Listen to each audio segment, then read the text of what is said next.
بسم الله الرحمن الرحيم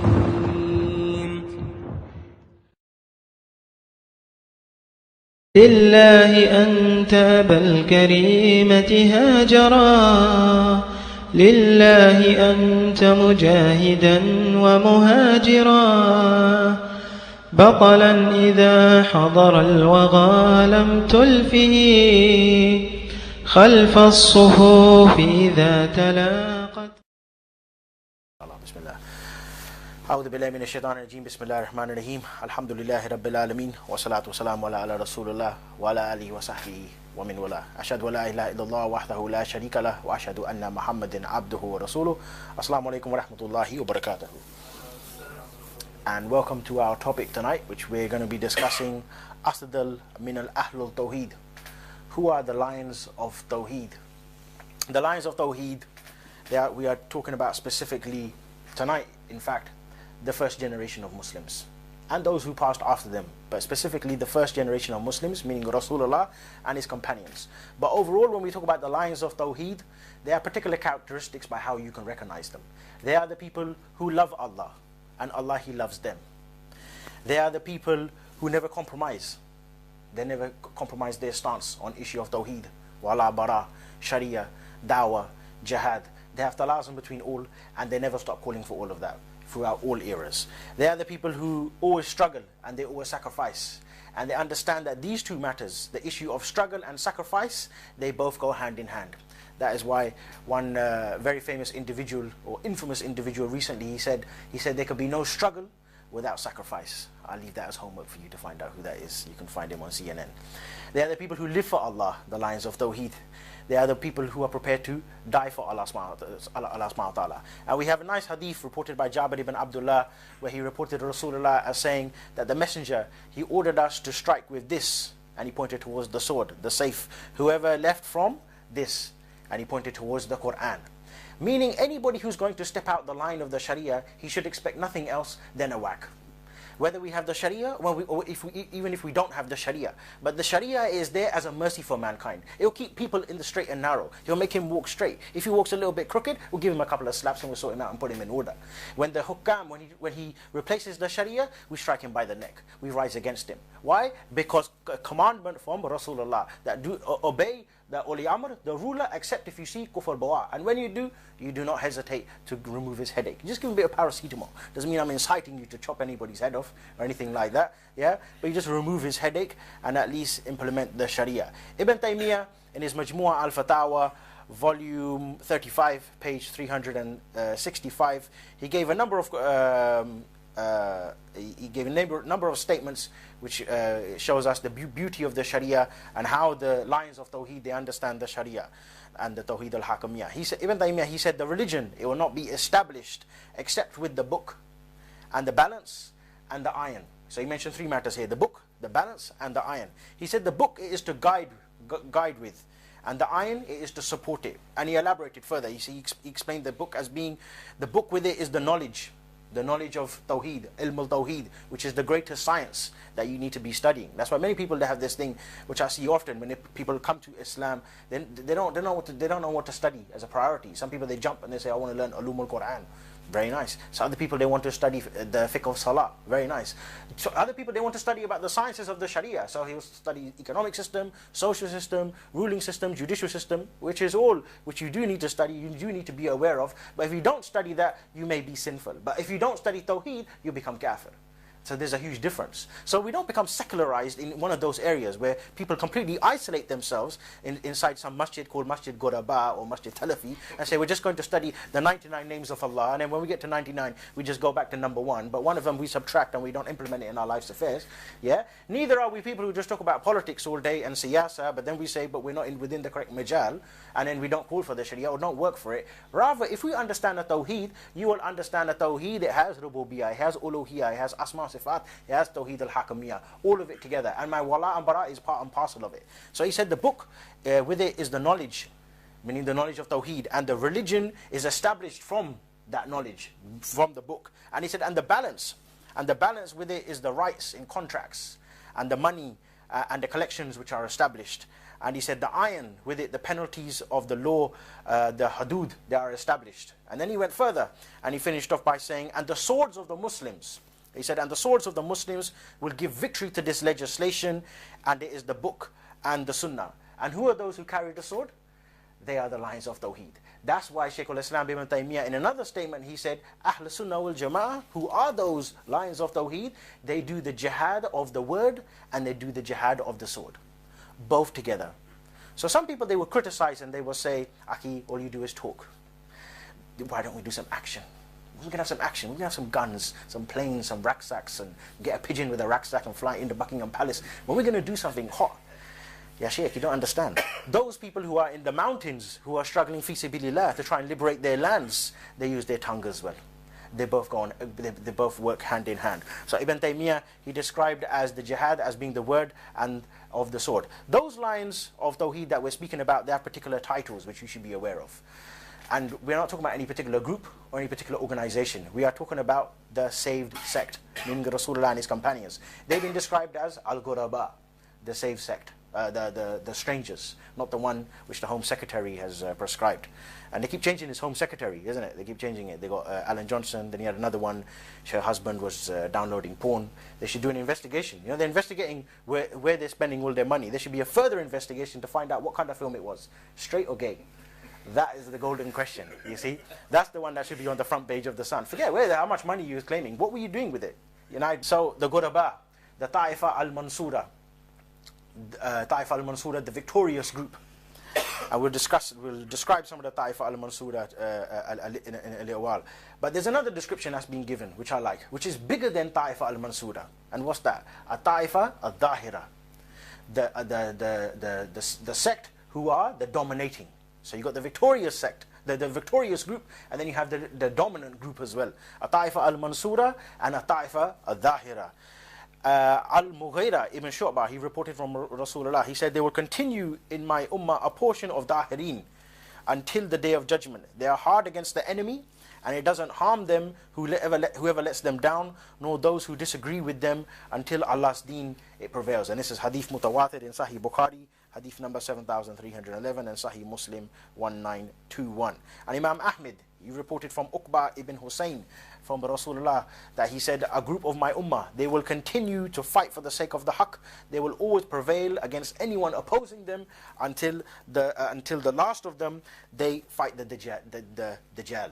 Yeah, and the Dajjal is not some pyramid in Hackney, like some foolish people they do. This is the pyramid on the back of the dollar, and this is the Dajjal and the one eye, talking about these for years and years and years, like this fool Mark Hansen. And they end, he become a little Dajjal himself, and he's sitting inside the White House shaking the hand of George Bush, this man Mark Hansen, Hamza Yusuf. Yeah, so Imam Ahmed, he reported from Uqba ibn Hussein that Rasulullah said what we just quoted. But the Ta'ifa al-Mansura, they also have other characteristics as well, which you should be aware of as well. That they are the people who revive the principles of Asul ad-Din when they've been forgotten. So the principles of Asul ad-Din, they are Tawheed, the Sharia, the Wala and the Bara, the Dawah and the Jihad. All of that composed together will result in what we call Izharuddin. And Imam Ahmed, in fact, we describe him as As-Sadiq Thani. He revived the principle of Tawheed as well, where the people, they started to say the Quran is makhluk, the created word of Allah. So he came out publicly and he made the declaration quite clearly. So he revived the issue of Tawheed. And it was one issue, in fact, if you think about it. People, they say, okay, we can compromise on about 10 different issues. This fool who passed away, Zaki Badawi, he said after 7/7, he said because of the repercussions and the backlash of what's after 7/7. I thought 7/7 was the backlash, but they're saying no, the backlash which is going to come after 7/7. Therefore, the sisters, they can remove their hijab, which is complete bakwas, complete nonsense. You see how that happened? When Imam Ahmed, he would not even compromise on just on one issue. How people, they compromise today. And in fact, you can see, as Imam Ahmed, he never remained silent. When the people, they came to him and said, look, why don't you compromise? He said, if I stay silent upon this, if I compromise just on this one issue, then how will the haqq be known? You see? So he understands that he has a role to play. And same thing with the mujaddid. The mujaddid is someone who will revive a particular sunnah which has been forgotten. And in our time we can see many mujaddid who have appeared. Allah knows who they are. Allah knows best who they are. But people who revive some of the principles of the deen. I like Amir Khattab rahmahullah, may Allah give him the Jannah, when he passed away in Shishan. But his mother, she used to phone him. And she used to ask him, she said, my son, when will you come home? When are you going to come home? You've been out there not for 2 years or 2 months. People say, I'm going to go and fight jihad. What, for a week? Like some punch up in the pub and I just come back home. That man went for about 10, 14, 15, 16 years. And you know what he said to his mother? He said, my mother, he said, if I come home, then who will do this job? Who will do the job? He treat it like a job. We always talk about full-time in the dawah. It's treated like full-time occupation. You understand? That is my occupation. I'm slave of Allah, so I work full-time. So he never compromised on that particular issue. But if we look today now, the whole of the Tawheed al-Ibadah is being compromised on. The Talafis, they're bashing on about the Borelwis and the grave worshipping and all this and that. And no doubt about it, Kitab al-Tawheed is the best book to study if you want to know about the shirk in the area of Tawheed al-Ibadah. In the area of Tawheed al-Ibadah, every single chapter that you will find inside Kitab al-Tawheed, people, they make shirk in today, wholesale.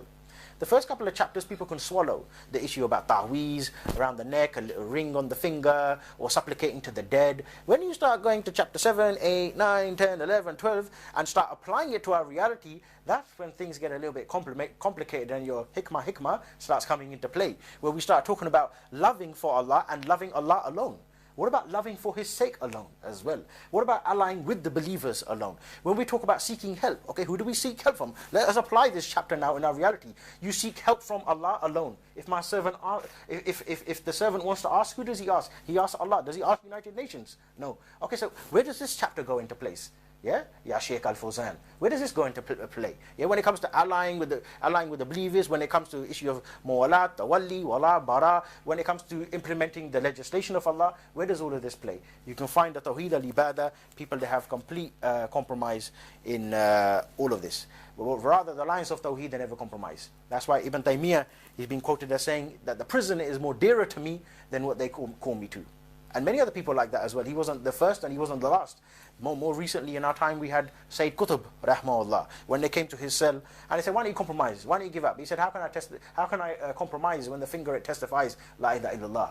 And then he said to the man who, as he was leaving the cell, he said, go hurry up, I got an appointment with Allah. I'm about to be executed. You see? So these are people, my dear brothers, who are the lions of Tawheed. They realize that there can be no struggle without sacrifice. And then we can go even back from Sayyid Qutb, go all the way back 1400 years to the first generation that we're speaking about. Abu Bakr as-Siddiq radiyallahu anhu. He said, I will fight with my right hand. And if my right hand doesn't want to fight, yeah, if the right hand all of a sudden he maybe decides to take control and he doesn't want to fight, then it doesn't matter. The left hand, it will fight. You see, my left hand will fight. And when Harb al-Ridda happened, when the battle, the Ghazwa of apostasy happened, there was no dispute amongst the Sahaba. Shall we fight? Shall we not fight? Shall we? No. It was just the issue of when do we fight. And Abu Bakr as-Siddiq at that time, he said, by Allah, I will go and fight those people who do not pay the zakah, even if I only go with the ants. Even if I only have the ants with me, the ants will come with me and fight. And Rasulullah sallallahu alaihi wasallam, when they told him that the Quraysh, they are coming, he said, Wallahi, thumma wallahi, 3 times. He said, Wallahi, wallahi, wallahi, I will fight them until they strike my neck. So those are the lines of Tawheed. They never compromise. And those lines of Tawheed, you can see today, they are roaring in every part of the earth today. They are bringing back the revival of Islam. They are calling for the Tawheed al-Hakamiyya. They are calling for the Tawheed al-Ibadah. They are calling for Tawheed uluhiyyah. In the world today, those lines of Tawheed, you see them reviving Islam in every corner of the earth. They are the people who give a slap on the face of those governments, whether it's from those hukam or whether within the West. But you can see all of those policies now that these kuffar they bring in, all of them are completely failing. You know, I always say, back in 2005 or 2004, people were becoming radicalized because of the war in Iraq.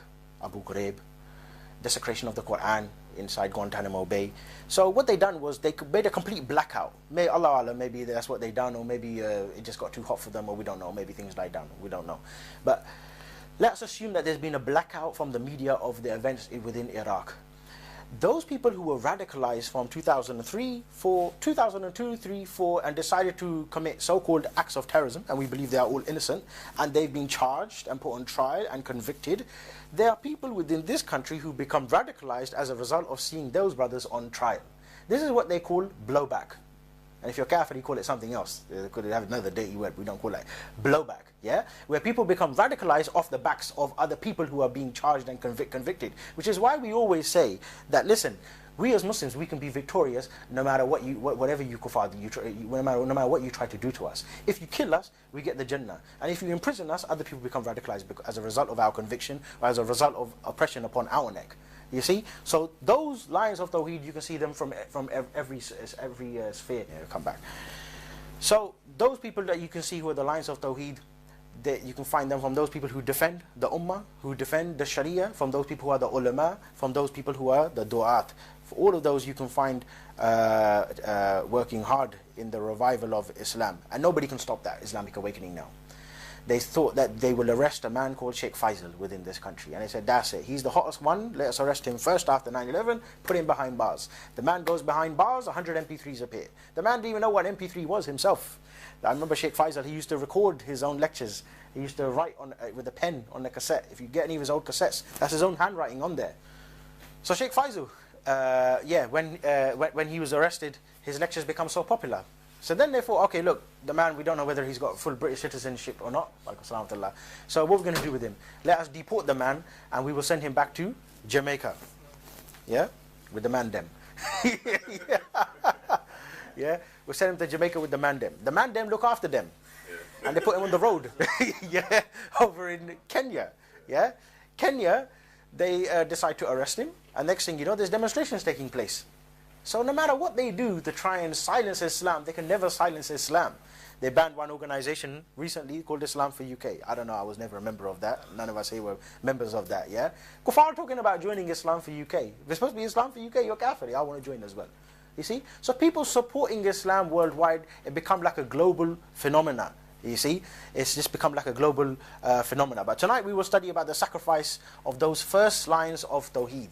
Rasulullah sallallahu alaihi wasallam and his companions. And in particular, we're not going to quote what you usually hear. You always hear about Sumayya and Bilal. Bilal is here. We will mention Bilal for your sake, yeah? But, alhamdulillah, yeah? But we will talk about particular incidents directly from the Seerah before the ayah, Fasda bima tu'mar, came down. You always hear about the sacrifice and how much the Sahaba they suffer when they came out publicly after the ayah and when they come out in 2 rows and when they done procession and demonstration. But how about from day one? Was the da'wah public from day one? And what are the lessons that we can gain from that, from those lines of Tawheed, when we talk about the struggle and the sacrifice? First of all, we need to understand one particular ayah in the Quran, which is Surah Al-Ankabut, Surah Ankabut verse 2. The ayah said, A'udhu billahi minash shaitanir rajim, Bismillahir Rahmanir Rahim.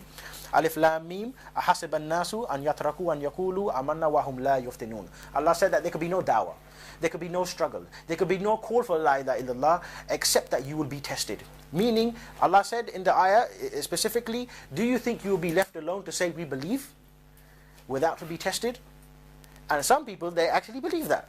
They actually believe, I would just say, Ashhadu an la ilaha illallah, and I'll just have a cup of tea and shake the hand of Gordon Brown and kiss his backside and give a love bite to the Queen, and that's it. Yallah, we will go to Jannah al-Firdaus. They're foolish people. Like some people, they started to say once, Diana, she's in al-Firdaus. What the hell is Diana doing at al-Firdaus? She's sitting there with Al-Faruq. You give her a couple of slaps and kick her out there. You say, you belong somewhere down there, you know what I mean? With the Red Devils, you know? Manchester United, yeah, something like that. Obviously, that's not really the case.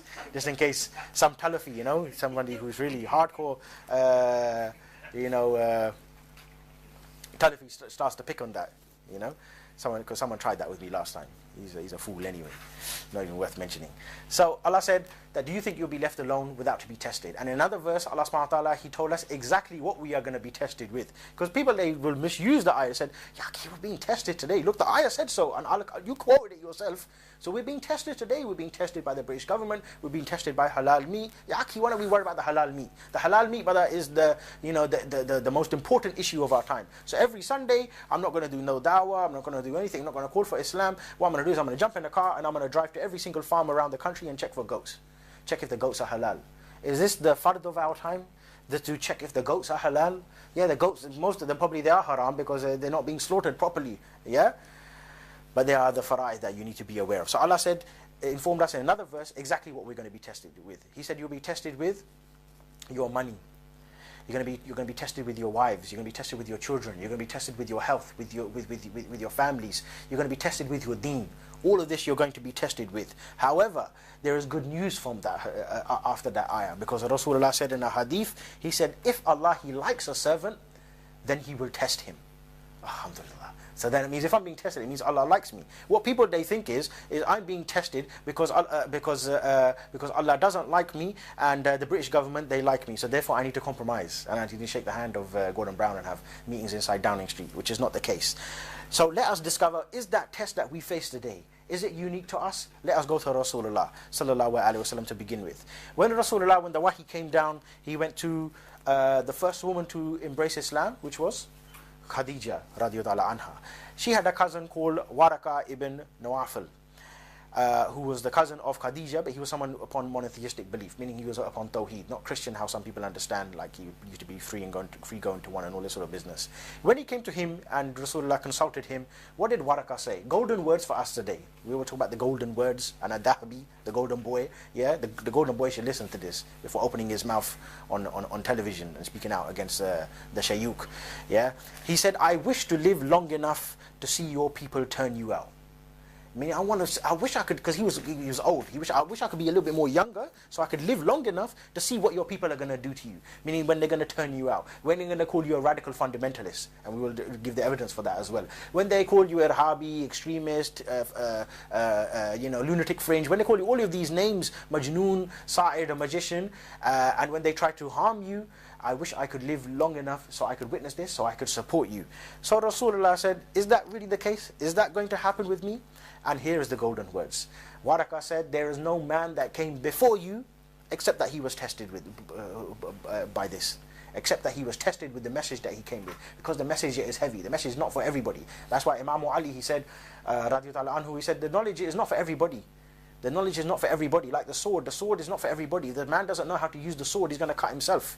Likewise with the knowledge. When the man doesn't know how to use the knowledge, he's going to end up harming himself. Like many of those people, they see them, these hafiz of Quran, and next thing you know, he's sitting with Musharraf, and he's making dua for him, and leading the prayers for the army, and you can call him big titles, Sheikh al-Sudais and this and that. Give him whatever title you want. But the man leading the prayers for the TAWHEED, for the army of the kuffar, who murtadeen, who go and fight against our brothers in Afghanistan. This is complete nonsense. And you can see, just from those golden words that he gave, exactly what happened much afterwards. Let us fast forward to the hijrah from Mecca to Medina. You think the Quraysh, they left Rasulullah alone then? Been reported in Al-Bidayah wa Nihaya by Ibn Kathir that there was three points which the Quraysh, they came into agreement about with regards to Rasulullah. They said there are three things we could do with Rasulullah, with Muhammad at that time. They said, number one, we can give him a life sentence. It's very well documented, by the way, Al-Bidayah wa Nihaya. He said we can give him a life sentence in jail, yeah, with chains on him. Meaning we will detain him permanently without charge. People, they say Abu Qatada, he's being detained without charge. He's got a big charge. He has been charged. Yeah, the offence hasn't been mentioned specifically within the Terrorism Act, but it's called Ashhadu an la ilaha illallah.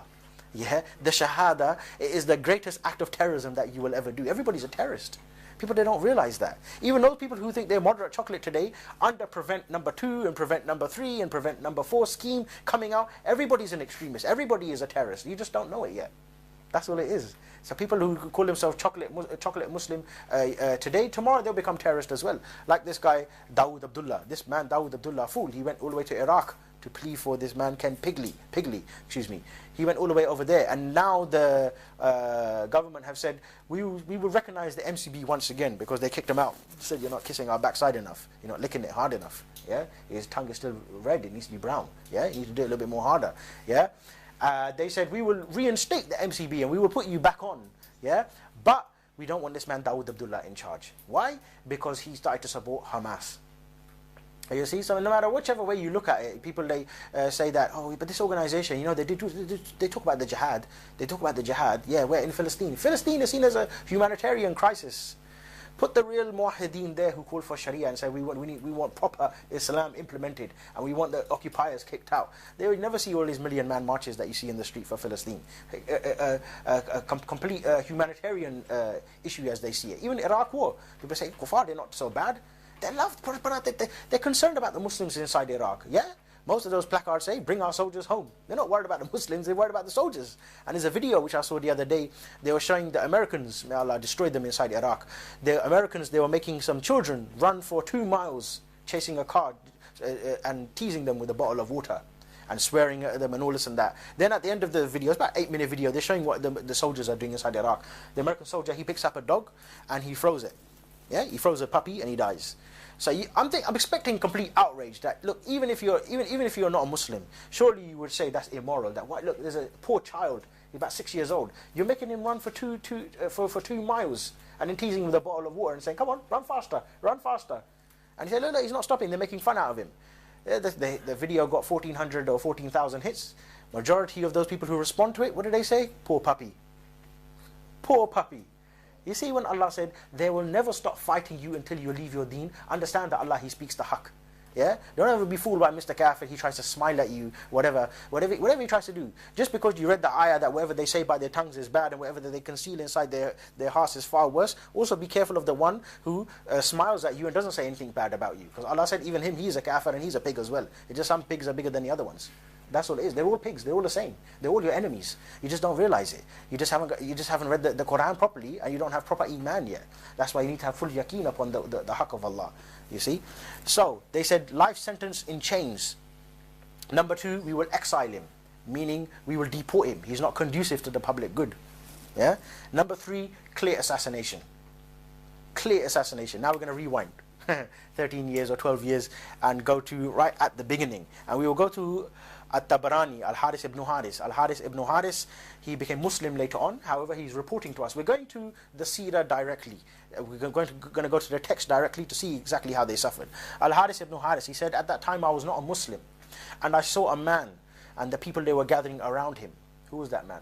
They said they were spitting at him. He said they were spitting at him. Some were throwing sand at him, and others were swearing at him. So he asked, who is this man? What did they say? Muhammad ibn Abdullah al-Amin? No, that title gone. This is before the ayah, Fasda bima tu'mar came down. This is before any command came down for this Prophet and his companions to come out publicly. They said, Qalu Muhammad ibn Abdullah asaba usabe. Asaba usabe? What's that talking about? Is it talking about some Bangra group? Asaba usabe. No, not talking about Bangra group or anything like that. Asaba usabe. Asaba usabe is the one who rejects the deen of his mother and his father. And he is fundamentalist upon that. The best translation which our Shaykh he gave us is fundamentalist. Asaba Usabe, it means the fundamentalist. Mean Rasulullah, he become fundamentalist now. Yeah?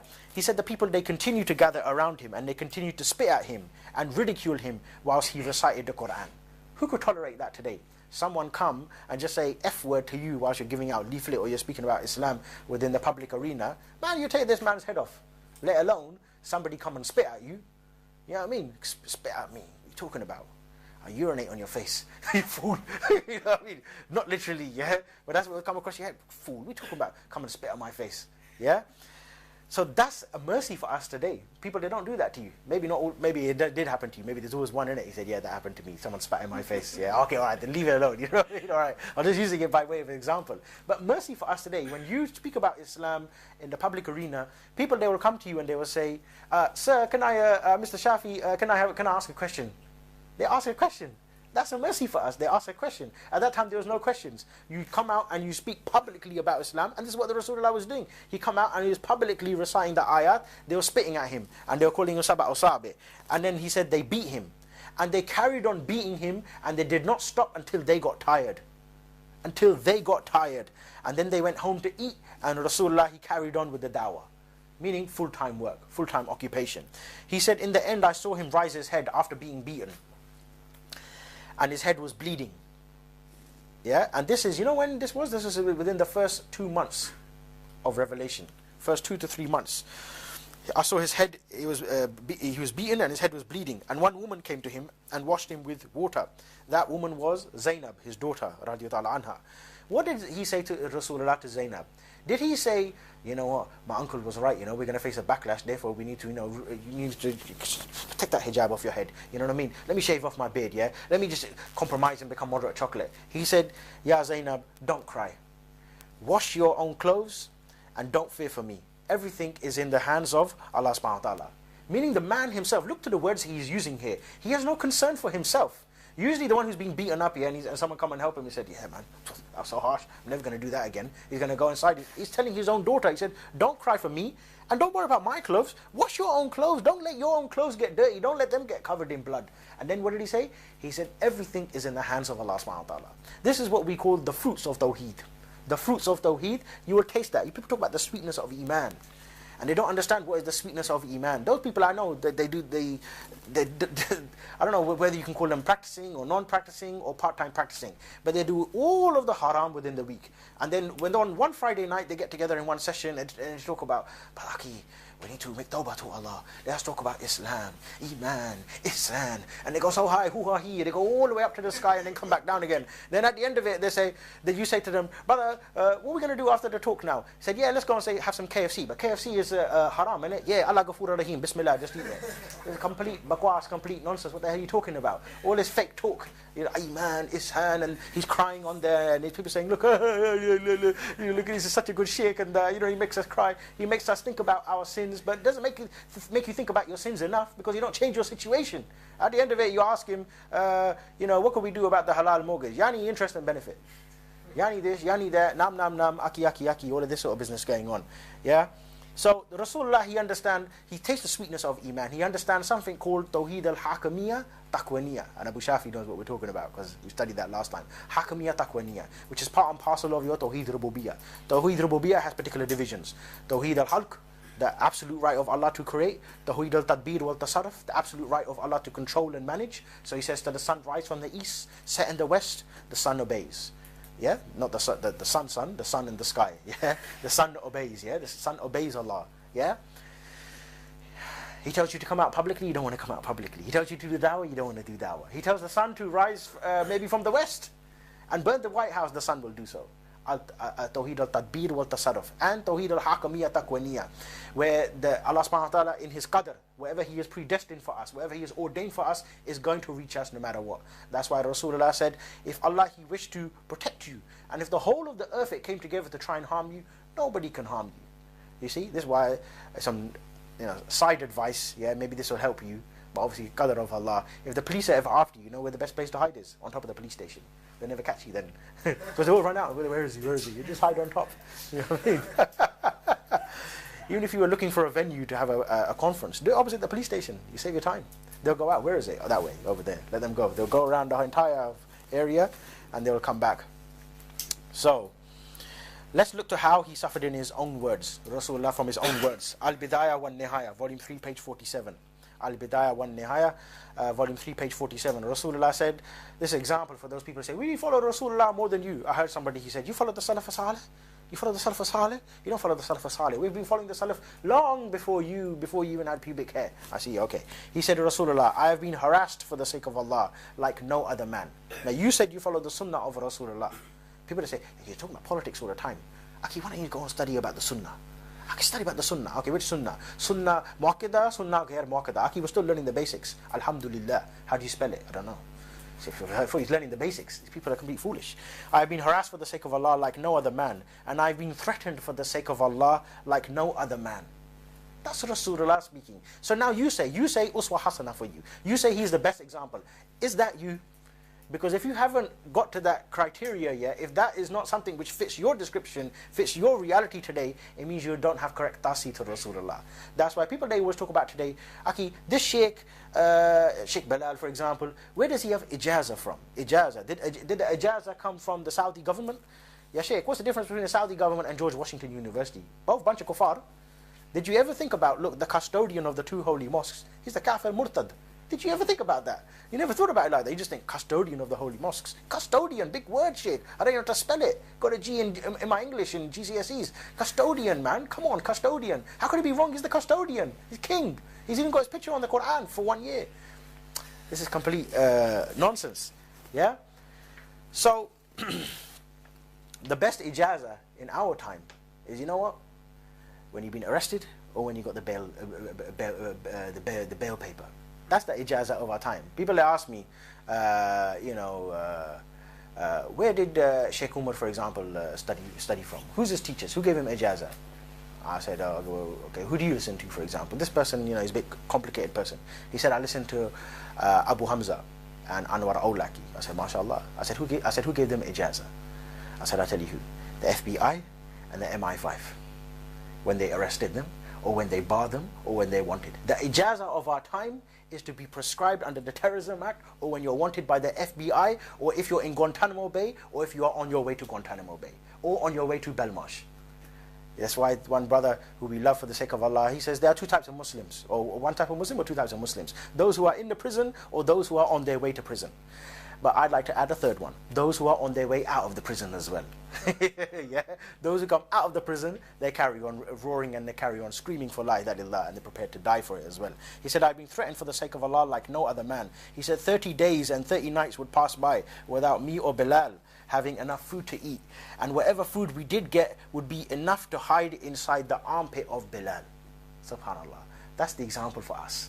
You see, people talk about sacrifice and struggle, and people get their, you know, their fingers a little bit cold or a little bit hot. They need to understand these, this type of seerah. Sahih Bukhari reported from Urwa, radiyallahu anhu, from Ibn al-As. He said, once I was sitting in Mecca and I saw Rasulullah around the Kaaba. And this is again all before the ayah had come down about Fasda bima tu'mar. He said, I saw Rasulullah around the Kaaba and he was raising his hands and he was making dua. And I saw Uqba ibn Mu'ayd. Who's Uqba ibn Mu'ayd? Uqba ibn Mu'ayd, he was a mushrik. Whenever he used to see Rasulullah, you know what he used to do? He never used to say, okay, we're just going to carry out surveillance. People would say, you can't speak about Islam. You're living within the West. London has more CCTV cameras than the whole of Europe. Uqba, this man, Uqba ibn Mu'ayd, he used to come and strangle Rasulullah. He used to strangle the throat of Rasulullah. He said, I saw him get some of his clothing, some of the clothing of Rasulullah, and wrap it around the neck of Rasulullah and squeeze it. And he said, if I ever see you here again, I will never leave you. He said, if I ever see you here again, I will never leave you. Which is an example today for those people who say, this man alim. Okay, I heard, al-ulama warathatul anbiya, the ulama, they are the inheritors of the anbiya. So how is he inheriting? What's this man inheriting? Yeah, they inherit the call and they inherit the struggle. The alim, he is a banner. How's he banner? They're having conferences in Saudi, in Jazirat al-Arab, yeah, talking about whether women can drive. Fatwa coming out whether Viagra is halal or haram. What are you talking about? You know what I mean? During the Gaza crisis, yeah, people are being massacred. These people, they're talking on the minbar about dream interpretation. You know, people shouldn't be dreaming, because I've got a very important matter to speak about today. And you're thinking, oh, it's about the Gaza. Jihad is going to be declared for the first time ever by this apostate government.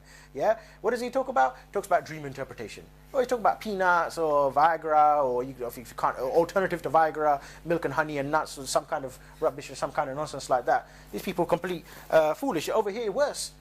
Over here, worse. I don't know about every mosque within the UK, yeah, or America, but show me last Friday, or this Friday gone, how many imams they came on the Jummah khutbah and talked about our sister in New York, Afia Siddiqui. The man who cannot come out and stand on the minbar and talk about Afia Siddiqui in this time when our honor has been violated, has been captured by the kuffar, this man, he deserves a slap. He needs to be booted out in the middle of the street. This man, he doesn't even deserve to be an imam of a brothel. Excuse my language, yeah? Doesn't deserve to be imam of a brothel. This man doesn't even deserve to be a pimp of the prostitute, yeah? Because you cannot even defend one honor, where before a whole city used to be turned upside down on its heads. You see, when one sister was captured by the mushrikeen in one place called Amoriya, and they used to have these Christians, they used to have these superstitious type of ideas, that if you got a white horse with a black spot, then it's going to help you, be victorious. So they had about 3-4 horses. The governor at that time, they said, what, is that what they believe? Okay, prepare 60,000 horses, all of them white horses with black spot. The kuffar, they ran away and they released the Muslims at that time. So these people complete stupid. Nowadays become complete ridiculous. You go, every single dua that they make after the salah or every Jummah khutbah. Okay, I'll just talk about this local one, because I know about this one down here. They call themselves Tabliki or Barelbi or whatever. You go to them in the Jummah khutbah, and what it is, there is Auntie Aisha, she's run out of curry powder for her curry.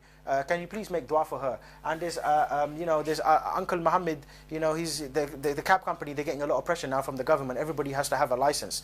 And, and then then you think, oh, okay, make 70 excuses for your brother, isn't it? Okay, I'm waiting 20, 30 minutes. Just when you think, okay, and just when he's about to raise his hands, then one man stands up, or they all sit down in a circle, and it's all just song and dance. Mustafa, Johnny, Rahmet. All of this type of business going on. What are you talking about? These people are complete foolish nowadays, my dear brothers. They don't understand the job of the ulama. Abu Bakr as-Siddiq, he said, I saw the Prophet. And this is when he was squeezed, when he had his neck squeezed. I saw the Prophet and I said, oh Muhammad, oh Rasulullah, what about if you come to my home and these people, they will leave you alone? You know what Rasulullah he said? He said, no, Allah, he ordered me to come out and speak the haqq and carry this deen. Yeah? And then he went back there. Rasulullah, he went back there again, and he done the same thing. He started speaking about the deen of Islam, and he started making the dua. And his neck was squeezed again by Uqba ibn Mu'ayd, and he was beaten by another group of people as well. So you see, Rasulullah, it wasn't a case of just once beaten up. It became a way of life every day, in and out, in and out. You go there, you get beaten up. You go home, you come back, you get beaten up. It become like a way of life. And same thing today with Sheikh Abu Qatada. How many times has a man been arrested, then re-released? Oh, we're not sure. You can come out now. Then you can go back in. You're a national threat to security. No charges. We've got no evidence. Oh, can I see the evidence? No, we can't see the evidence. There's no evidence, but there is evidence. Okay, what's going on then? Oh, the Jordanians want you. No, the British want you. No, the Americans want Abu Hamza. What's going on? You believe people complete foolish. That's why I remember one brother, he came out of prison recently, and he said he met, he was speaking to somebody within the prison, and Abu Qatada, he was moved from one prison or one cell to another for no reason. He didn't do anything. So he asked the guard, Abu Qatada, he spoke to the guard, he said, why am I being moved? He said, the youth are becoming radicalized because of you. Well, how's that? I don't even speak proper English. You know what the guard, he said? He said, by your beard they become radicalized. Just by looking at your face they become radicalized. You see, that's the alim. Those are the real ulama, and those are the real lions of Tawheed. They don't need to have beard down to their belly button and a big certificate from a university, you see, and a jar of honey in their hand. No, they speak the haqq. They carry the haqq and they stand for the haqq. Doesn't matter whether the beard is 5 centimeters or 10 centimeters or 2 meters long. But the fact that he is man of haqq, the people, they become scared. Urwa, he reported, I never saw anybody beaten and humiliated like the way the Prophet was humiliated and beaten. Abu Bakr, he came and he said at that time to the Quraysh, he said, you're killing somebody who says my God is Allah? Why you kill somebody or try to beat somebody up who just says my God is Allah? Yeah? They said, who is this man? And you know Abu Bakr, his status is high. Not just I'm talking about as-Sadiq, I'm talking about even before Wahi, he had a very high status. They said, who is this man? You know what they said? That's Abu Bakr, the Majnoon. They said, get him and beat him. And they tied Abu Bakr up and they beat him until the time of Asr. Till the time of Asr, they beat him. From Dhuhr until Asr, they tied him up and they were beating up Abu Bakr. You see? So people talk about today, Aki, because of you we're going to get backlash. Oh, I see, you don't want backlash, innit? You don't want backlash the way the Sahaba they got. So change the name of the masjid. You call it Masjid Abu Bakr, Masjid Umari, change it then. Call it whatever, innit? Call it Masjid Prince Charles. You know what I mean? I don't know, the Imam Gordon Brown, whatever you want to call it, Barack Obama, whatever you want to call it, yeah? Call it something else. Don't call it these type of names and then you go completely against it, yeah? So hadith of Ibn Majah, hadith number 2763, Abu Hurairah reported from Rasulullah. He said, whoever meets Allah on the day of judgment without any sign of defection, or any sign, of wound on his body from jihad, he will meet his Lord on the day of judgment and he will have some defection. So something for you to think about. Now, even though the lineage of Rasulullah was the best, he was from Bani Hashim, still that didn't help him. Although it did help him in certain instances. And we will give examples of that. And the Sahaba as well. They did benefit, not they themselves, but sometimes they got protection from some of their tribe because of the issue of whichever tribe they were from, because they were a noble tribe. But that doesn't mean that we start to take that incident now and isolate that and say, therefore, we can take advantage of democracy and join the MI5 or join the police or completely compromise our deen. That is not the case. Imam al-Haythami, he reported in volume 6, chapter 16. Abu Ya'la and Tabarani, and he reported from Amr ibn al-As. He said, before I was a Muslim, I saw the people gather around to kill the Nabi. The Prophet was addressing the people about the deen of Allah. They came from all directions, led by the same fool Uqba ibn Mu'ayd, this kafir. We'll let us link it to our reality, because Uqba ibn Mu'ayd doesn't sound right. So let us call it Charles Clark. This man gone now, big ears. No, the other one, what's the other one? Long time ago, that other one, I was there. The first one, the fool. Was it so many fools? Which one was he? Prime Minister? No, Home Secretary, the blind one.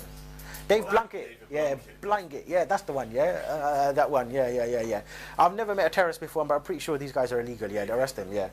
Yeah, blind pimp, yeah. How did a blind man get a woman pregnant? I don't understand that either. I've never understood that. Blind man getting a woman pregnant. So when anytime anyone complains to me I'm having problems getting children, no, don't pull another one, yeah? The blind man got the woman pregnant. You know what I mean? Yeah, afterwards you find out it's an elephant. He said, before I was a Muslim, I saw the people gather around to kill the Nabi. The Nabi was addressing the people about the deen of Allah. They came from all directions, led by Uqba ibn Waleed. First of all, they tied Rasulullah with his own clothes. You know when you've been in a fight and someone wears a coat, the best way to dismantle them is grab the coat from behind and shove it over their head. You'd be like, oh, pretty crazy, isn't it? Yeah. So what they done was they used Rasulullah's clothes. Yeah, and until he fell down on his knees. So they tied Rasulullah up with his own clothes until he fell down on his knees. Then they started to kick him on his head, on his chest, and on his shoulders. And they did not stop until the people, they said, he is dead. You know what kind of da'wah this is? This is da'wah of life and death issue. You understand? People are prepared to completely die for the sake of Allah. Yeah. Nowadays, we want to do da'wah but keep our shirt completely clean. Honestly, I was speaking to one Shia once, and I was giving him a description of Rasulullah. I said, you know Rasulullah, how he described himself? He said, Ana Muhammad, Ana Ahmed, yeah, Ana Nabi, Ana Malhama, yeah, I'm the Prophet of massacres, I'm Al-Mahi, I'm the Terminator, the one who come to eradicate all kufr. He said, is that the Prophet Muhammad? Sallallahu Alaihi Wasallam. I said, yes, indeed that is him. He said, I follow someone else now. A'udhu billah. As if you were Muslim in the first place. This man, he was Rafida anyway. You know what I mean? Completely idiot, yeah? And honestly, this is the problem today, where we start to have this understanding, or we start to believe that we will get the Jannah for free. You do nothing, you say nothing, and you go free just like that to Jannah. Nothing is free, my friend. Not even a treat from Barry Park to London. Yeah, Barry Park, yeah, we call it Barry Park, yeah? Barry Park. We should call it Mirpuri Park. That'd be better. Mirpur Park, yeah? Mirpuri Park, yeah, it's not funny anyway. But today we want the Jannah completely for free. Rather, in fact, if you compare our situation and how we suffer and compare it to the Sahaba, shirk is a complete piece of cake. Honestly, that back then they were beating the Rasulullah up, tying him up with his own clothes and kicking him in his head and his chest and his shoulders. Today they arrest you. What's the worst they're going to do to you? They put you inside the police cell. They'll give you a cake. They'll give you tea. They'll give you a vegetable curry, chili con carne, some rice, prayer mat, compass. Even the man, he will help you. It happened with me. I can't speak for everybody here. Happened with me when I was in Marylebone police station. The man did not leave my cell until we found out where the Qibla was. As I figured out myself, he said, I'm not going to go. Then every couple of, like every hour or 2 hours, he goes, isn't it time for your prayer now, isn't it? Yeah? And he walks away. Complete piece of cake. You guys, I was speaking to one brother, he came out of, where was it? He wasn't in Belmarsh, he was some prison in the Midlands. But he came out, he's gone back in now. I'll release him. But when he came out, he said, every Friday we have pizza and chips. Every Friday we have pizza and chips. Yeah, honestly. I was around my cousin's house a couple of years ago. He had this film, Spider-Man. You know Spider-Man? Yeah? How'd you know about it? That was a test. Yeah, Spider-Man, yeah? And he was watching Spider-Man. And I said, good film, yeah? He goes, yeah. He goes, my brother saw it as well, because my eldest cousin, he's in Wormwood Scrubs prison. He's doing he's doing a sentence for first-degree murder. He stabbed some mushrik. Alhamdulillah. Yeah.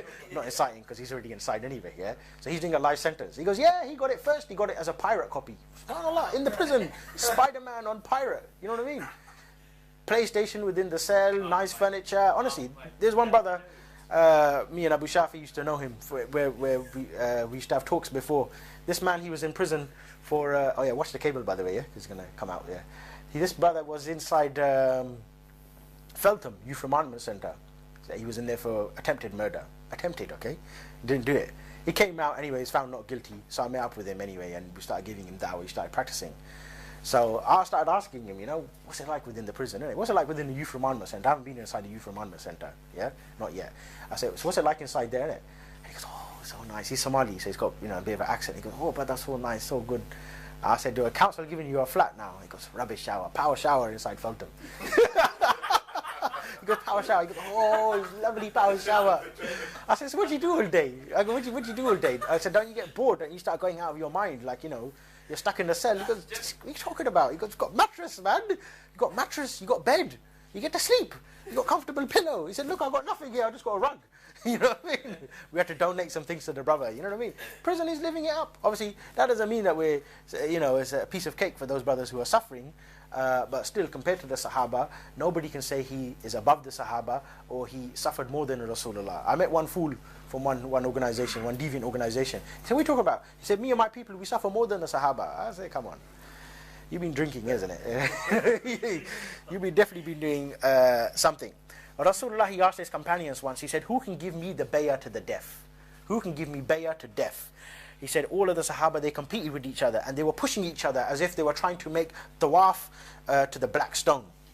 Sallallahu Alaihi Wasallam, he said, I never saw a people embrace death like you. If you do not deserve the Jannah, then who will deserve the Jannah? So when we talk about the fada'il of the Sahaba, there are many. When you want to talk about an example, who are the Islamic standard? Sheikh, that's the Islamic standard for you to follow. They're the example that you want to be following. You see, Abu Bakr, he said, he said, why'd you kill a person just because he said, my God is Allah?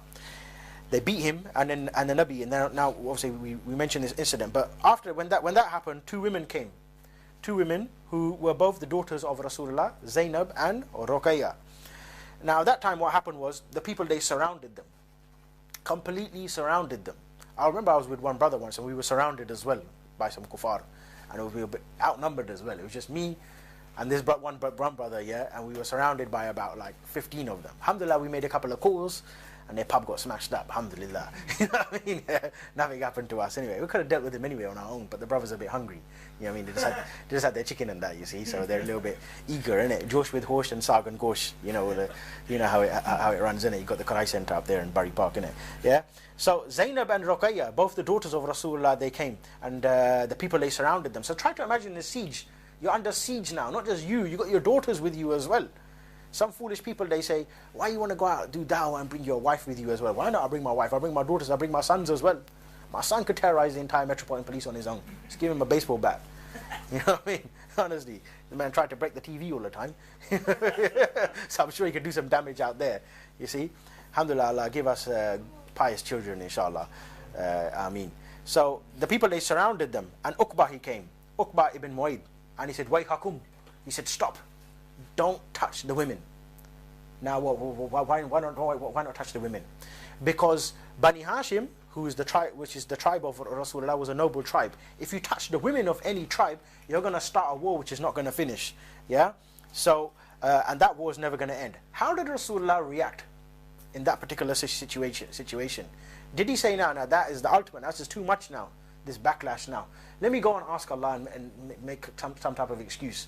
Remember the Sahaba, you all know the incident, when the Sahaba Ajma'in, when they came to Rasulullah and they said, when will Allah give us victory? Yeah? What did Rasulullah say? He said, how you ask me for victory when people before you, they had their skins combed? Rasulullah, look how he responded. He said in the famous statement, he said, Ya ma'shar al-Quraysh, amma walladhi nafsi Muhammadin bi'di, wallahi, laqad ataynakum bid-dabi, laqad ataynakum bid-dabi, laqad ataynakum bid-dabi. He said, O Quraysh, I have come to slaughter all of you. 3 times he said it. And in another riwayah, he said, laqad ajitkum bid-dabi. He said also, Allah, he sent me, laqad ajitkum bid-dabi. He said, I come to slaughter you. And another narration of Al-Bazar, he said, Allah, he sent me with the sword to slaughter all of you. And he got his finger and he stroked it across his neck like that, which only means one thing. You see? Yeah? That doesn't mean that I've got some hair under there, I'm just trying to remove it. No, that means that you're going to get your thing removed over there. You see? Yeah, your beard line is going to go. You see? Then Abu Jahl, he came. He said, come on, Ya Muhammad. Come on, Ya Muhammad. Ma kunta jahula. He said, don't be the ignorant. Don't be foolish. Rasulullah responded, he said, Bal anta jahula. He said, you are the foolish. You see? How the Rasulullah, how he reacted? People, they want to say, Aki, what you need to do is be humble now. Be humble. Let the kafir slap you on the back of the head and he just walk around. Ooh. No, you don't be humble like that. Because humiliation, brothers, is not humbleness. Humiliation is not humbleness. Today it become completely upside down. If you are proud to be Muslim, they call this arrogancy. And if they slap you around, they say, this man, he is humble. Look, he take all of the slaps. No. Yes, you know, the Rasulullah, he suffered, but given the opportunity, he would slap them back as well. The Sahaba, try to understand what kind of personality they have. They were not people apologetic or always apologizing to the kuffar. When the Quraysh, they came and Abu Bakr was with Rasulullah, and they said in front of the Sahaba, they said to Rasulullah, they said, you know, these people they're going to betray you.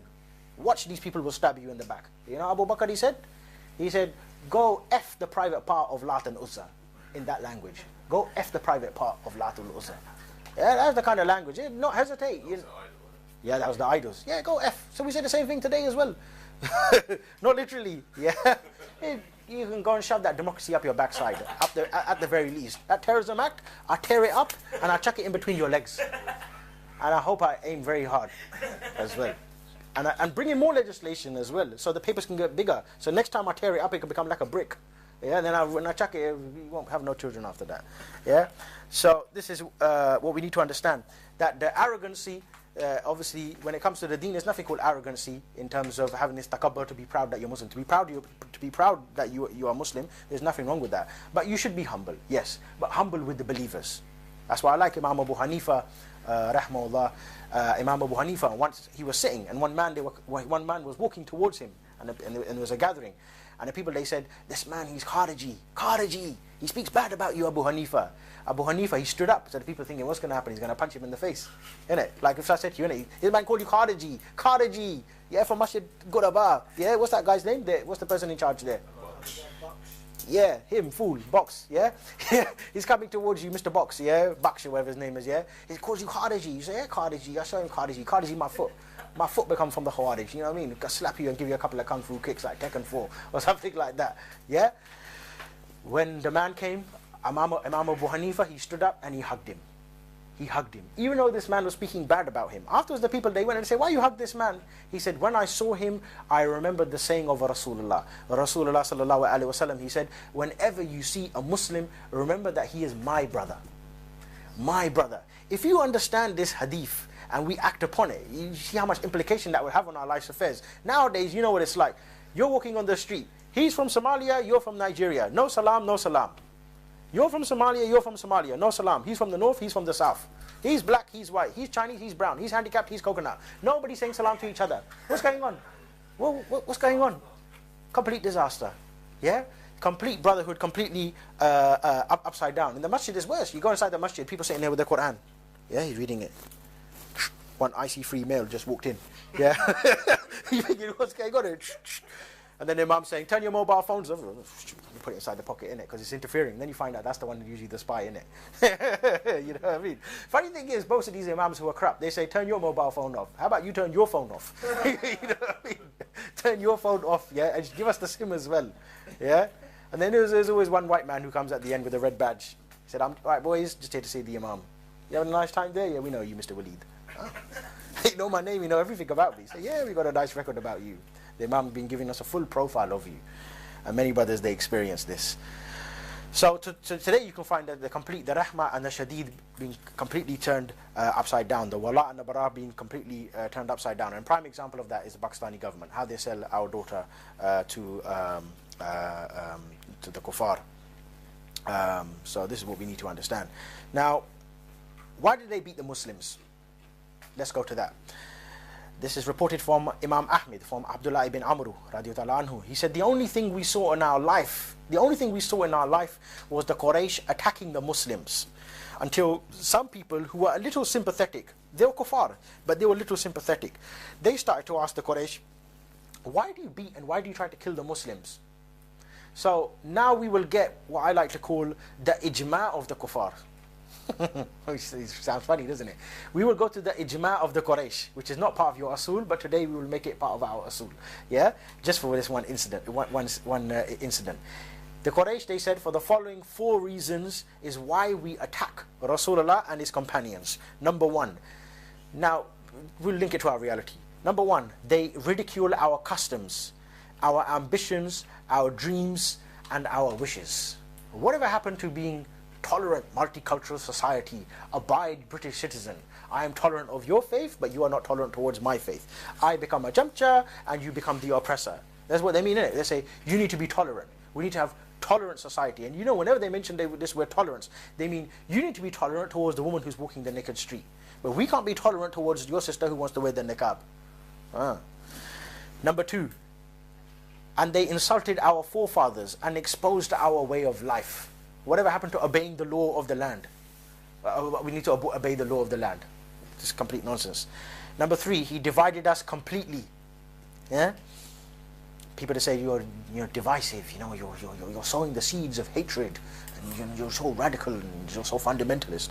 He divided us completely, and because some people, they started to accept Islam, like they say today. You're brainwashing the youth. You're brainwashing, and they're taking your form of radical Islam, and they're going to become suicide bombers because of you, and all this sort of nonsense. You know what I mean? None of us are feeling suicidal. And if you're so worried about suicide bombers, then stop them from becoming suicidal. You know what I mean? I remember once, someone asked me once, said, look, if you knew a suicide bomber, what would you do about it? I would not go near him, first of all, yeah? I ain't gonna want to die. Now I'm in a dilemma now. Look, if I report him to the police, I become kafir. If I try to stop him, he'll kill me. So I will tell him, listen, don't kill anybody innocent. Just take whatever you got there, whatever device, and hand it into your local police station. They'll deal with it. Right, number 4. And he insulted all of our idols, and he declared himself publicly against us. Yeah? He insulted all of our idols, and he declared himself publicly against us. What would the imam say today? These chocolate pole dancing imams that we see today, yeah? The pole dancing imams, yeah? They say, how can you make fitna? Yeah? That's why you find today the tawheed and the shirk become completely upside down in their understanding today. You want to talk about tawheed inside the masjid? Go do that in the dirty car park over there. You want to talk about shirk? They'll give you a nice platform over there. You got a friend as well from the church as well. They come there as well. Yeah, and then you see some fool MP comes with a topi on, a little hat on, and he wears it for the Muslims like that. When he goes to the synagogue, he pushes it a little bit back like that. Yeah, I'm with the Muslims in Palestine. I'm with the kuffar inside Israel. This kind of rubbish that we see today, these pole dancing sheikhs and lap dancing imams. Yeah, doing a little lap dance for the king, and the king is just shoving 10 riyals inside his breast pocket. Give him a slap on the backside. Go give me a fatwa. Yeah, £23,000 a year. Yeah, and people say, oh, this is Imam, yeah, he's speaking the haqq. Yeah, £23,000 a year. I remember once I heard from one brother, Abu Zadeen, he was telling me they had a fight inside one masjid inside Walthamstow. The Imam said, I'm not going to do the khutbah today. They didn't pay my direct debit in my bank. Whoa, I'm not going to do the Jummah khutbah. It's a direct debit. Yeah. Is it direct debit or is it direct credit? I don't know. You know what I mean? So this is the kind of rubbish that we see. So all of this, it had particular consequences. All of this da'wah, all of this 4 incidents, this ijma' of the Quraysh, yeah? The ijma' of the Quraysh, the ijma' of the British government, it had particular consequences. Being reported by Bayhaqi that Rasulullah, he went out with about 3 or 4 Muslims to the Kaaba. And you know how many Muslims there were at that time? 7 Muslims. There was only 7 Muslims at this particular time. All of this I've been telling you is at a time when there was only 7 Muslims. The Prophet was sitting near the Kaaba and he was shouting loudly. Yeah, so obviously they weren't speaking to themselves, and that angered the Quraysh a lot. Yeah, which is complete slap in the face for those people who say, "Aki, what are you doing? What are you shouting for?" Yeah, people don't understand. Rasulullah saw one man on Peace TV. Yeah, Peace TV is better than Islam Channel. I always say this. Peace TV say we have solution for mankind's problems. Islam Channel says the kuffar, they're the solution for mankind's problems. Yeah, this fool, he come on Peace TV once. Yeah, needs to cover his awda. He's wearing one of those see-through kamizes with his vest and all his, his. I was gonna say something, but his breasts. I was gonna say the other something else. Yeah, the T word. Yeah. Yeah, his nipples, yeah, they're showing, yeah. He's coming on, he said, our Prophet was so nice. He never shouted at anybody. He never done nothing. He was just like, very nice to the postman, shaking the hand of the policeman. You're a fool, you don't know what you're talking about, yeah. They started at that time to beat the Prophet and his companions until Rasulullah, he was beaten unconscious. Unconscious. We're not talking about one incident now. Before that, what did we say? He had his, he was tied up with his own clothes, beaten on his head and his chest and his shoulders. You're talking about 4, 5, 6, 7 different incidents that we can just narrate, and we're not even doing any major research here. We're just looking at a couple of incidents we just randomly pick out of a couple of books where Rasulullah, he is beaten up unconscious. That is what we call the Islamic standard today. Today we have what we call cheerleader Muslims today. People, they want to just do cheerleading for the government. Yeah, yeah. Give me a O-B-A-M-A. You know what I mean? Yeah. Complete fools. Goats with miswaks. This is what we got. I mean, there's plenty of goats. There's loads of goats. If you're still in the farm, there's plenty of goats with miswaks. What we need is real Muslims. Abu Bakr, he rose up at that time with Abdullah ibn Masud. And you know what happened? Both of them, they had the same destiny. You got Rasulullah knocked out on the floor, unconscious. Abu Bakr, he came with Abdullah ibn Masud. Both of them are being beaten up and knocked out unconscious on the floor, cold. This is what we call da'wah of the Sahaba. Then one man from Banu Taym, he rose up and he said, by the gods of the Kaaba, if anything happens to Abu Bakr, we will kill you all. Now, even though Abu Bakr is a Muslim and Banu Taym is a bunch of kuffar, but still the issue of tribalism and the issue of this whole tribal issues, this whole da'wah was causing mayhem in their own society, because now the tribes are going to start war with each other. You see? Bayhaqi, he reported, he said when the Quraysh, they become so angry with his da'wah, they got in a group and they started discussing and listing the things that Rasulullah said against their gods. And it just so happened that Rasulullah, he was walking past them at that time. And they said, you're the one who said so-and-so against our gods? What did Rasulullah say? He said, yeah, indeed, that was me. He wasn't trying to hide it. It wasn't secretive 007 mentality. No, it wasn't me. No, it was those people from Al-Qaeda. It was those guys. No, they're lunatic fringe. We are moderate, abide British citizen. That wasn't the case. Yeah? So, honor for us, my dear brothers. If that is what we face today, criticism from the kuffar or some arrest warrant come our way, it is an honor for us to go to the prison for the sake of Allah. Subhanallah. In our Jahiliyyah, my dear brothers, some of us are so proud and so arrogant and so ready to kill a man. Man on road is going to get murked. Yeah? For his mobile phone, I take his iPhone. Yeah? Yeah, I got more food in my house than KFC or something like that. Yeah, some rubbish like that. Yeah, one of those lyrics or something. Those bars, as they say, those bars. These guys, they're into music down here a lot. So the neighbours, they're busting the grime out every day. So we know about this, the bars, and murking it and everything like that. Yeah, yeah. So what were we talking about? I completely forgot. Yeah, yeah. So people. They don't understand. It's honor for us to go to the prison, because in our Jahiliyyah we were prepared to kill somebody. Gafford, he's so proud. You see him on trial. He said, "Yeah, I killed a cat. Go and release me tomorrow. I'll kill 4 more as well. I'll go to prison. I'll go do my bird." You know what I mean? This guy Charles Bronson, I don't know if you ever heard of him. He changed his name. He's he went in for a post office robbery for 4 years, done a bit of damage in the prison. Now he's detained for life. Anyhow, on his last hearing, he done he done kidnappings inside, kidnapped the screws. He was released once from prison. He's on a train. One little girl asked him, "Where are you going?" He said, "Yeah, I'm going to go kill the Queen." And they arrested him at the next station, took him back in, recalled back to the prison. He's one of these, supposed to be very, very tough. You know what I mean? So he was in front of the judge, and the judge said, "Look, we decided now. That's it. There's going to be no more parole hearings, none of this. You're going to be detained for life." This man, he was kafir. He said, no problem. Go on, bring me some more porridge.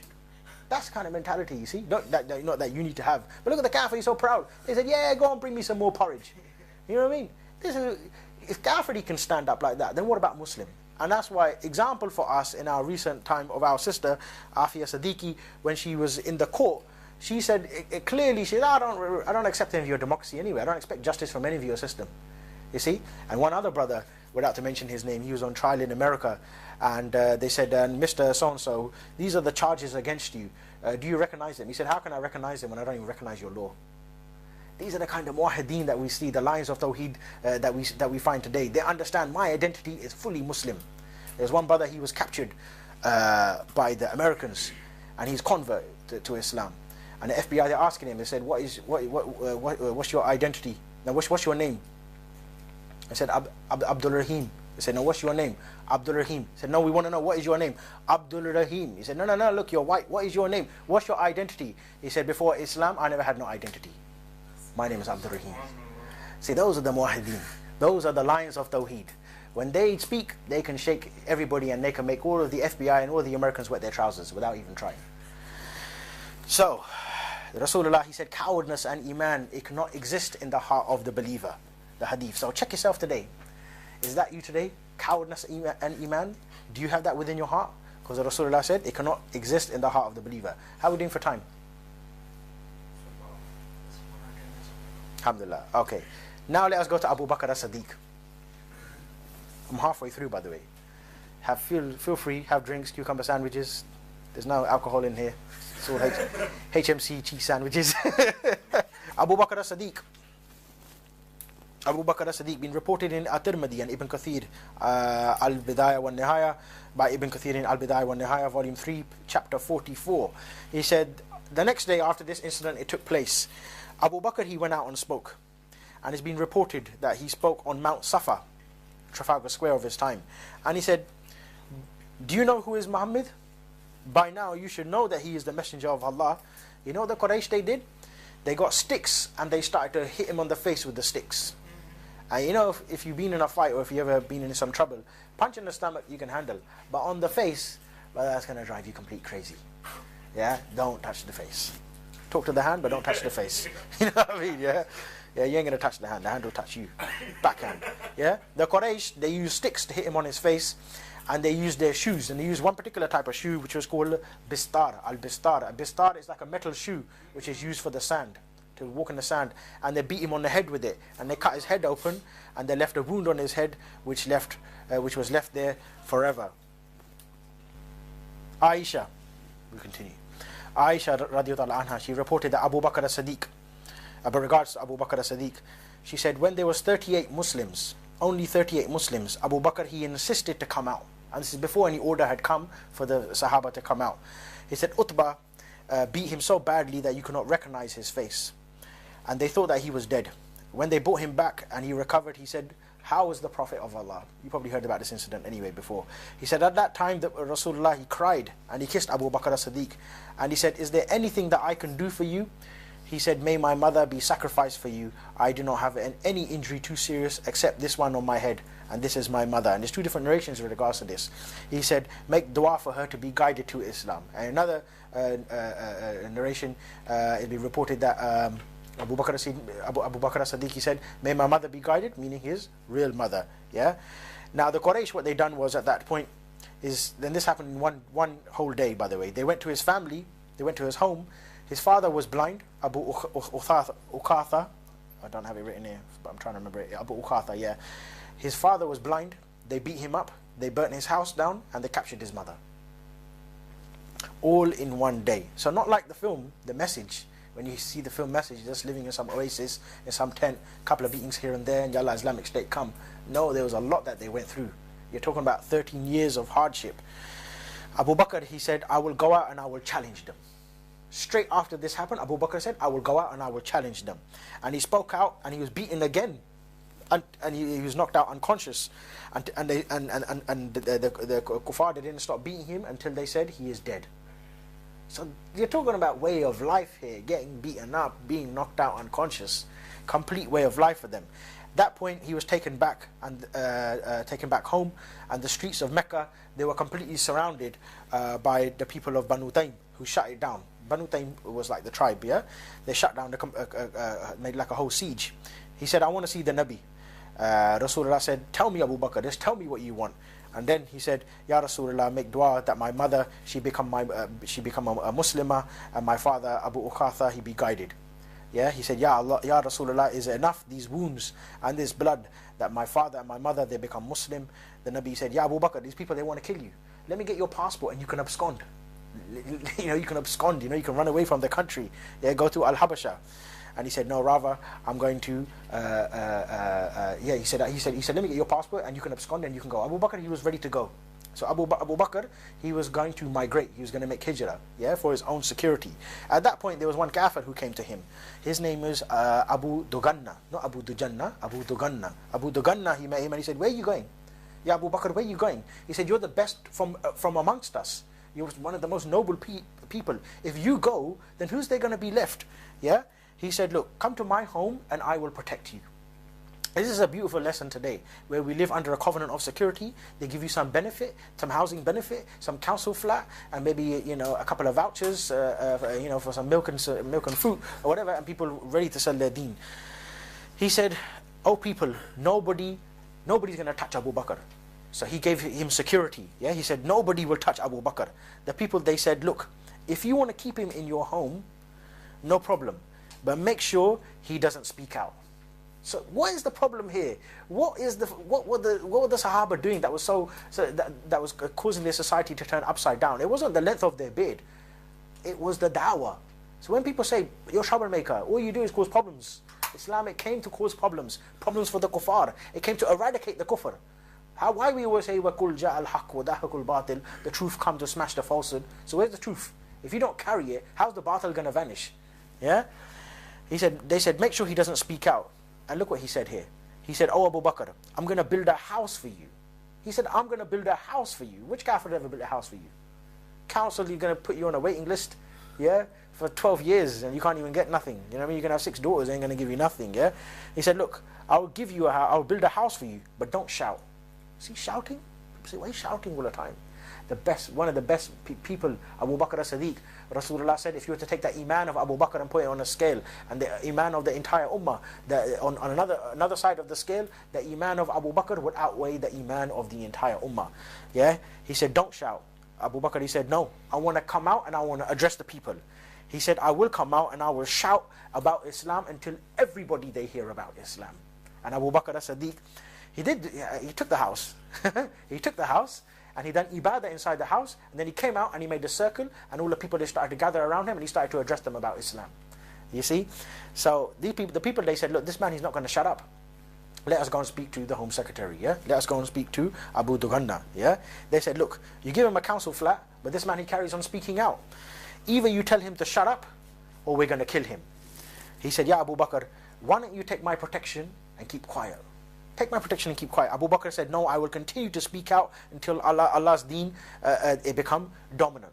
He come outside his house again, he started speaking again, he started doing another roadshow, yeah, on his own, one-man roadshow, yeah, no leaflets, no stool, no nothing. He done roadshows, one-man show, he's doing all the dawah, yeah, and the kuffar, they came and they beat him up again, yeah. So people today, they say, you speak like this.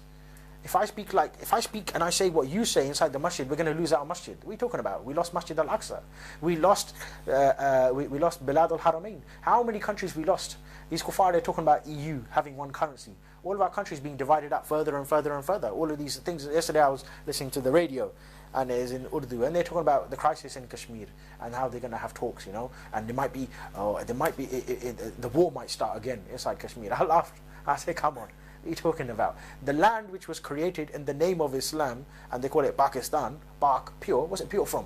All of the shirkiyat from head to toe running there. On one side of the border, you've got Kashmir issue going on. On the other side, the nation which is supposed to be armed to the teeth with nuclear weapons, and often the Americans are worried about that, they're sending all of their troops in there to kill our brothers inside Afghanistan.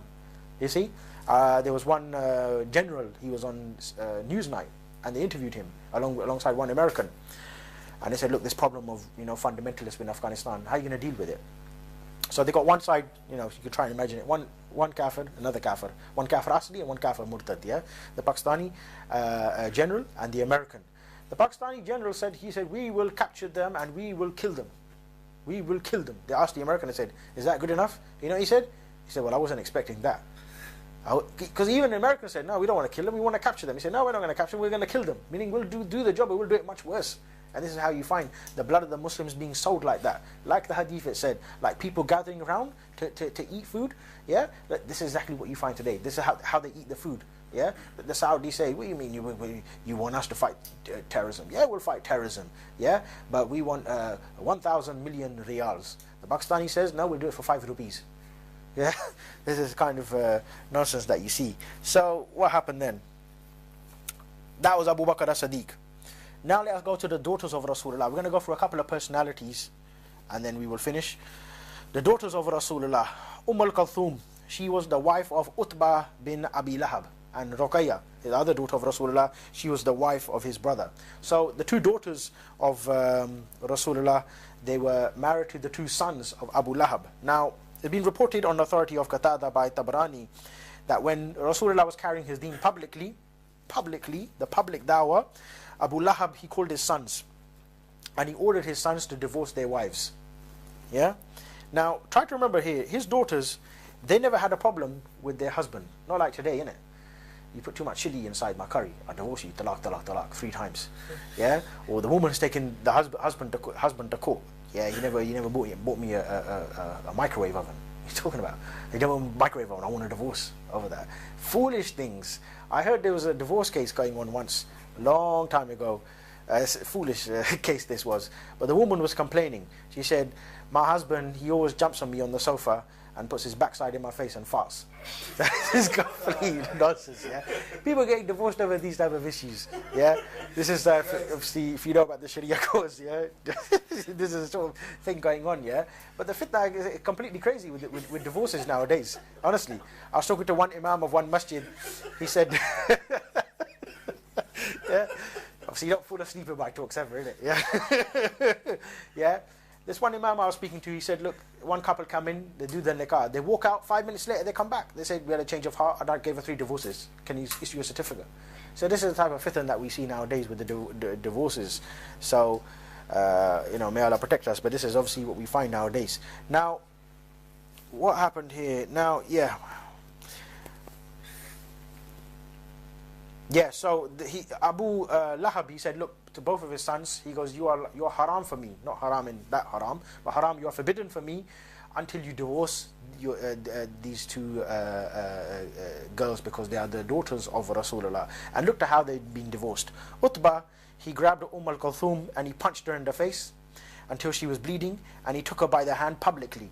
And he said, this is the daughter of Muhammad. Today I am divorcing her, and let everybody know I divorced the daughter of Muhammad. Yeah? So public humiliation with her. The other daughter, her husband, he called men to the house, and he had her dragged through the streets of Mecca by her hair and dumped at the doorstep of the Nabi. So not the first time somebody's family got backlash. People, they say today, because of so-and-so incident, my son or my daughter cannot travel on the underground or the tube or the trains anymore, because they're going to get some backlash, or because of EDL, or because of this, whatever it is, whatever rubbish it is, or because of anti-terror police. This is complete rubbish that these people are talking about. They don't understand that the dawah, try to understand, the dawah, it will come to your doorstep. Sorry, the fitan, it will come to your doorstep. The hardship and the suffering, it will reach your doorstep. It will, why we mentioned the ayah that you'll be tested with your wives and with your family, it could be you'll be tested via your family in the struggle during the da'wah.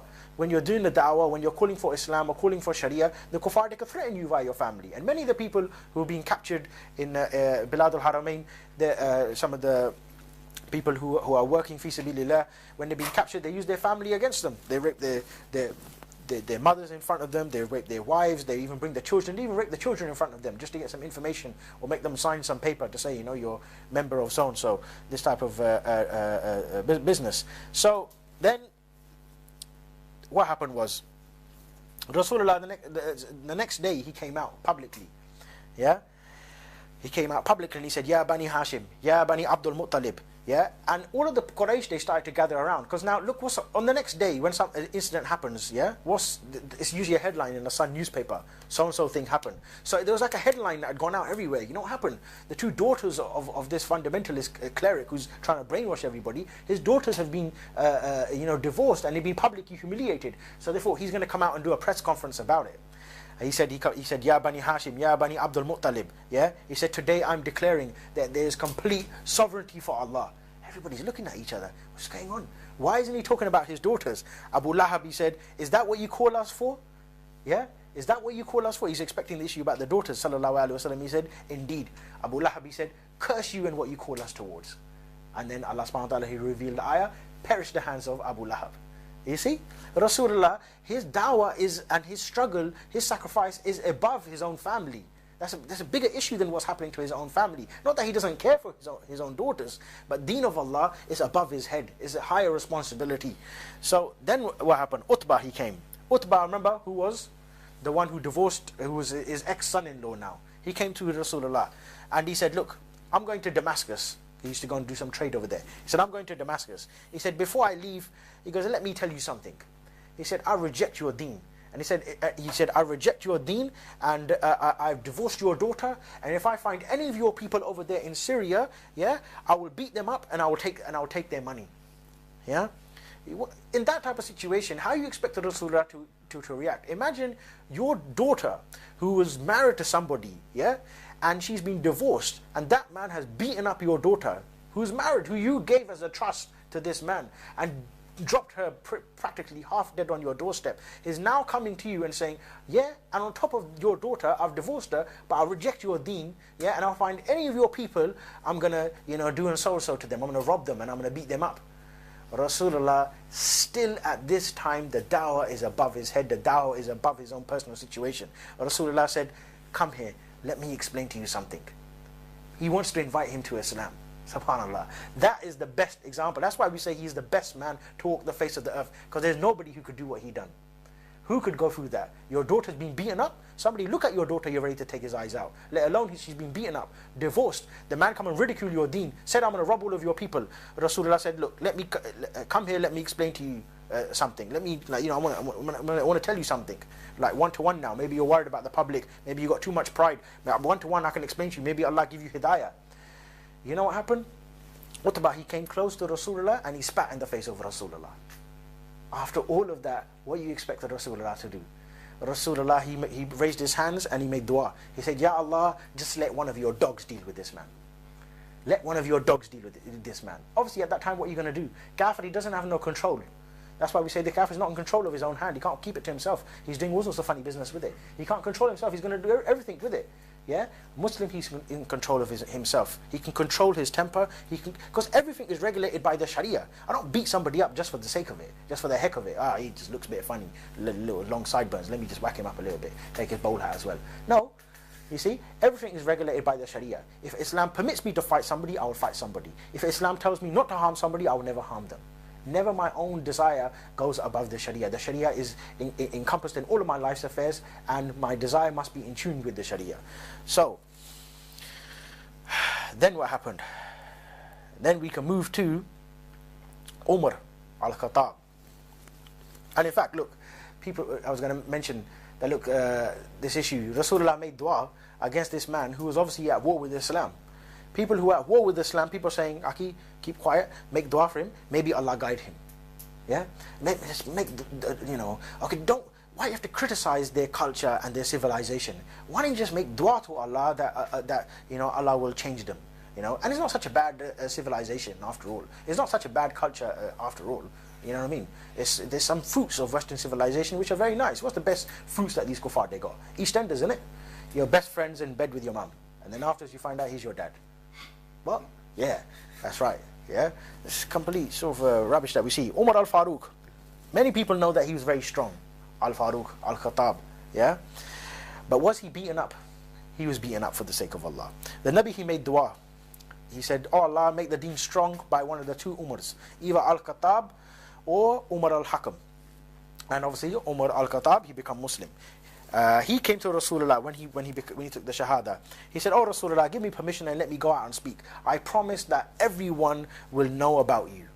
You see, issue of making Islam known.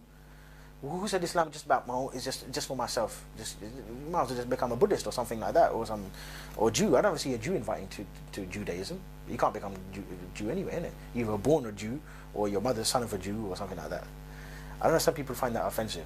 You son of a Jew. I suppose it depends how you say it, isn't it? You son of a Jew. Okay, I'm not going to say that anyway, yeah? The Jews are protected so much nowadays. Oh, Rasulullah, give me permission. Okay, so then he said, everyone will know about you. The Nabi said, you got it. You got it. He went out. Umar, he came out, he said, I'm Umar al-Faruq, and he started to give his biography. This is me, this is my whole background. Yeah? He said, this is me, this is my whole background, this is what I used to be like. And today, I'm declaring my Islam publicly. And whoever he wants his wife to become a widow, or his children to become orphans, meet me on the side of the mountain. Now usually when you say that, like there's a group of people, he said, yeah, he wants to fight, yeah, come over here, I'll take you on. You expect one to come. They came. There's 20 of them coming. Oh my God, what's going to happen now? One come, I'll deal with you. I'll take on all of them, innit? Usually the way to address it is that, look, I'll take you all on, yeah? But one by one. Then they'll think, wow, you're ready to take all of us on, one by one. Yeah, and I'll start with the heavyweight first. They think, oh my God. So the little ones, they'll think, oh, let's run, innit? Then the heavyweight's going to think, forget it, I'll just go to the Karai Center, innit? I'll just carry on eating there, yeah? So he went with his sword to the side of the mountain, yeah? And they surrounded him, and they started to beat him up. You know what this reminds me of? Down, down, USA. The demonstrations. Because this is how it become when you come out publicly and you're forbidding the munkar of society. So people will say, look, where's your hikmah? Where's the hikmah behind? Where's your hikmah today? You come out and you speak and you do all of this. So where's the hikmah of Abu Bakr? Where's the hikmah of Umar for all of they done? Take your hikmah and stuff it up your backside. You got a rash of hikmah. You need the cream of Tawheed to clean it up. You understand? He said, Al-Faruq, he said, Ya Rasulullah, is our deen not the haqq? He said, indeed. He said, then let us come out. He said, dare those kuffar to come out and display their deen, and it is deen of batil.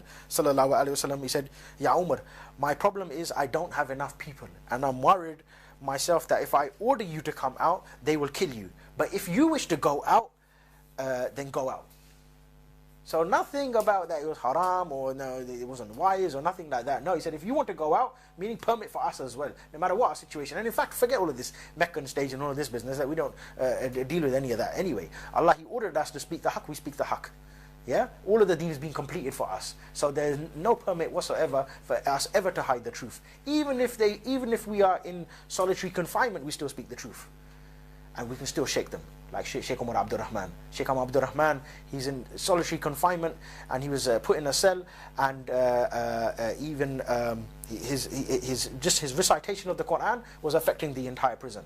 There was one man who was in a cell next door, and he used to be a very paranoid person. He was very scared all the time. And not Al Faruq, Umar Abdul Rahman, he used to recite the Quran until they moved his cell. They moved his cell. The man said, "Where's that man gone?" Because what he used to recite, I didn't understand it, but it was very soothing for my heart. So they said, "Oh, some Quran, the Islamic, the Arabic book, the Muslims they read." So he got the Quran, started to read it. He became a Muslim. Another man, he used to be a guard within the prison, and he used to be on night duty. And instead of doing the night duty and watching the CCTV cameras, he was watching his dirty films. Obviously, maybe he was the husband of the Home Secretary. Yeah, yeah. He said this man, when he used to recite the Quran, he said, "I used to feel so scared, I used to turn this all off." You see? So who says dawah stops and finishes when you go inside? Go and speak to some Muslim with it behind bars. Anybody Muslim behind bars. You tell him he doesn't invite to Islam, everybody's becoming Muslim. Become the fastest growing belief everywhere. And that's why they're talking about it. They don't know what to do now. Within the prisons, everybody's becoming Muslim. Maybe we need to make some ship and put it in the sea with all the Muslims there. Put it there, no problem. Make a ship and put all of the Muslims there. And then you'll get another ship coming from Somalia and pick them up, take them back. The one in France was calling for the ban of the niqab. Yeah. Parliament, he's become Muslim. There you go, you become Muslim. You see? He was calling for the ban of the niqab. Just last week he became Muslim. And now he wants to be the biggest Muslim in France. Yeah. So he said, if you wish to go out, then go out. Then Umar, he went out to the Kaaba. He went to the Kaaba where the people where they used to make the tawaf as a ritual. And Umar, he started making tawaf around it, and he started saying, Ashhadu an la ilaha illallah wa ashhadu anna Muhammadan Rasulullah. So publicly, Umar al-Faruq, he is walking around the Kaaba. Let us link it to our reality. He went outside Downing Street after all of this suffering has already happened, and he's declaring his shahada publicly. At the Quraysh, they come back and they started fighting him. They started beating him up. Yeah, all of this fighting, rumble in the jungle going on. All this murking going on. Yeah, so he's completely demolishing them. He's fighting with the Quraysh. At that time, Utbah, he came. He was the son of Abu Lahab. And remember what happened? The dua of Rasulullah was what? He said, let one of the dogs deal with you. That was not Utbah. This was Utbah, and there was Utaybah. That was Utbah. He came, and Al-Faruq, he went to him and he put his fingers inside his eyes and he poked out one of his eyes, and he said, this is for what you did to Rasulullah. After that day, you know what they called Utbah? They called Utbah al-Awwal, Utbah the one-eyed. The other son, who was Utaybah, he was eaten by a dog. So one of the dogs dealt with maybe him or his brother, but the dogs, they dealt with their family. Let's look to Uthman. These ones, I'm going to cut them very, very short and just give you just briefly exactly what they went through. Being reported by At-Tabarani, he was from Banu Umayyah. Now his uncle, he used to tie him from his hands and his feet, and he tied him on a piece of wood, and they had him they used to carry him around, and they stood him on a piece of wood outside his house. And remember, he's known as the multimillionaire, Uthman. Yeah, he became the multimillionaire afterwards. Even before, he had a lot of money, but he lost all of it for the sake of Allah.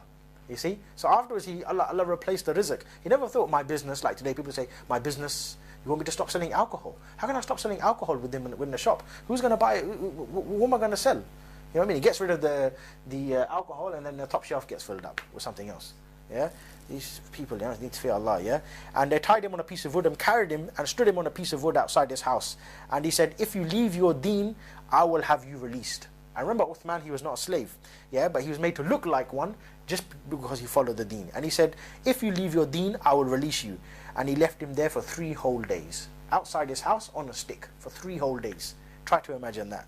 And his own tribe, they started beating him. And he said, Wallahi, I will never leave this deen, and I will never leave the Nabi Muhammad. And in the end, they let him go simply because of the tribal issue. But Uthman, he never gave up, and he said, okay, now what I'm going to do is I'm going to join the Labour Party. No, that wasn't the case at all. Talha bin Ubaidullah, been reported in Bukhari, Kitab al-Tahriq, on authority of Abdullah bin Masud. He said, once I was making tawaf between Safa and Marwa. He said, we saw many people gathering around a man who was tied from his legs, his feet, his hands, and he had a chain around his neck. Honestly, when you read this and you hear this, you think of some film, you know, like one of these films that these kuffar they make, yeah? And he said, who is this? You know what they called him? They said, this is Talha Saba Osabe. You see, fundamentalists again. All of these titles being given, Saba Osabe. And it said there was a woman, and she was following him everywhere, and she was spitting at him. And then he asked, and who is this woman? They said, that is his mother. His mother had hired people to carry him, humiliate him, and torture him.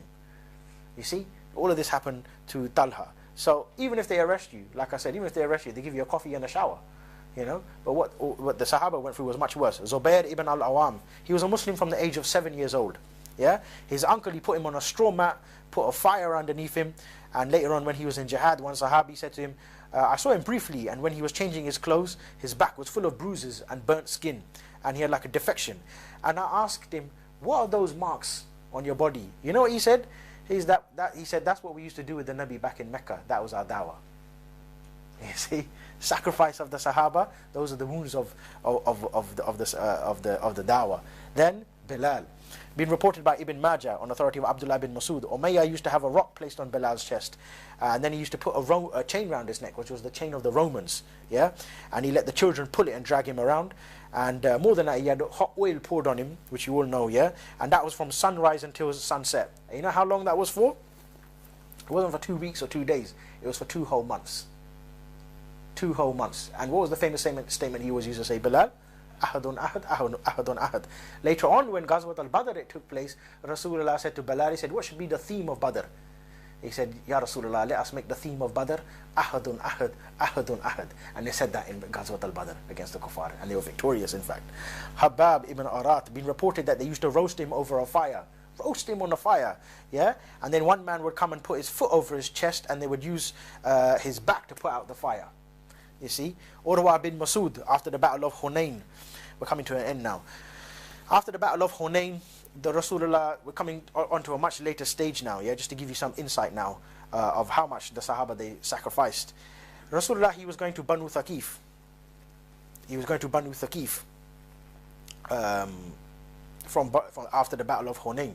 Urwa bin Masud, he said, I want to take Shahada, let me become Muslim. So he took the Shahada. He said, let me go back to my people and tell them about my Islam. Let me declare my Islam.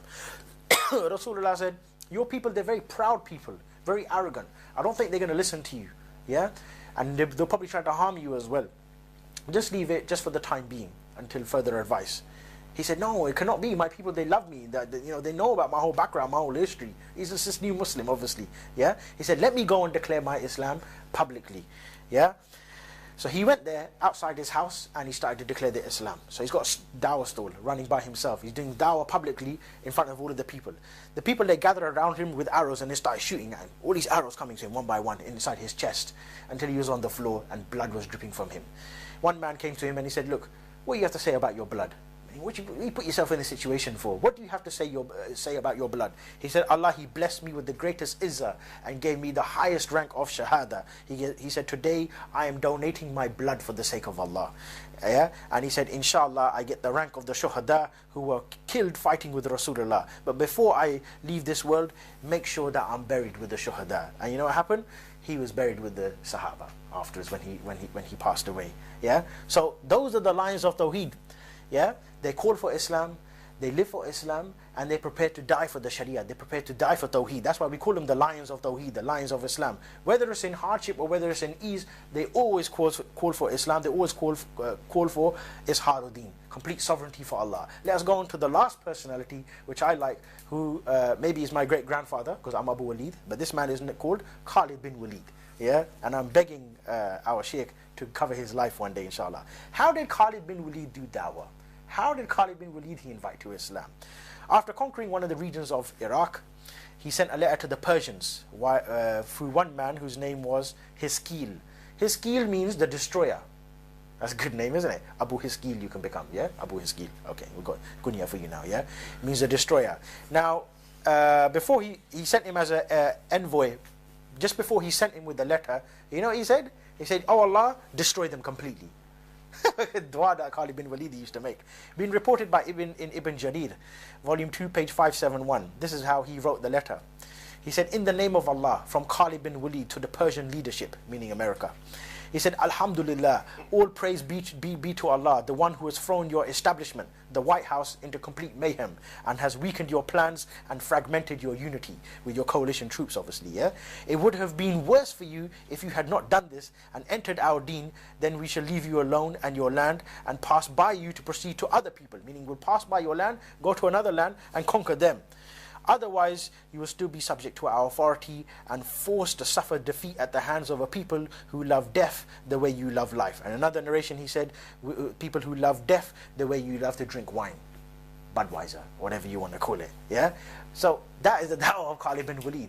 Remember we said the statement of Shaykh al-Islam ibn Taymiyyah, the da'wah of Ahl Sunnah, the jihad of Ahl Sunnah wal Jama'ah is either via the word or via the sword. You can see the lines of Tawheed, they do exactly that today. There is some lessons, my dear brothers, we can summarize two lessons, one lesson which we can summarize the whole of our topic.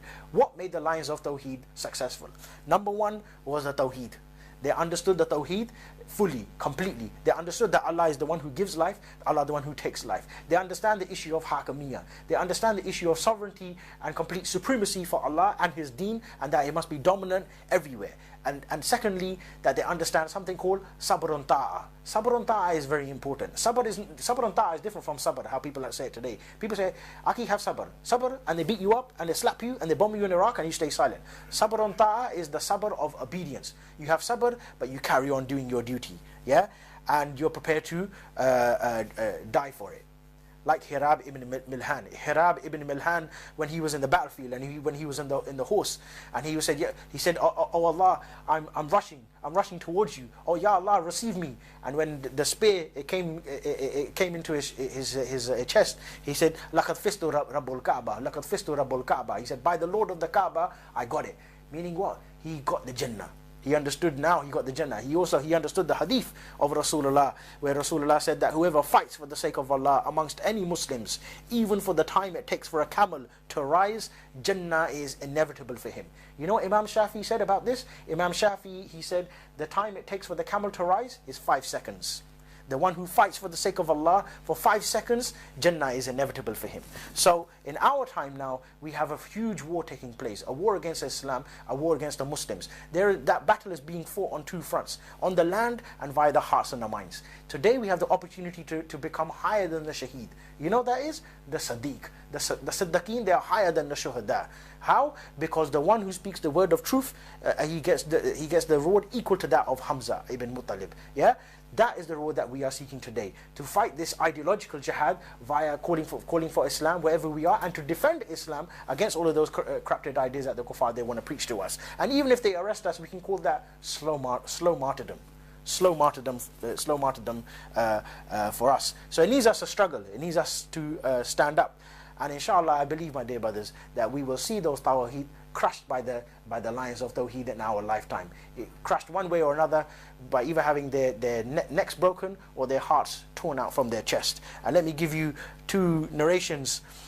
First one, just to finish with, narrated by Abu Hurairah. Rasulullah said, "I have been sent with the shortest expressions bearing the widest meanings, and I have been made victorious with terror cast in the hearts of the enemy. And while I was sleeping, the keys of the treasures of the world were bought and put in my hand." Abu Hurairah, he said, the Nabi has left, and now you people, the Ummah of Muhammad, will get those treasures. I believe we are on the borderline of victory now. We will get that victory soon, inshallah, and we will witness the time, as reported by Rasulullah, where he promised that we will conquer India. And this is the last narration I'd like to give to you. He promised that we will conquer India, and he said, if you fight in that battle, and if you become shaheed in that battle, you will become the best shaheed, and if you return back, you will become victorious.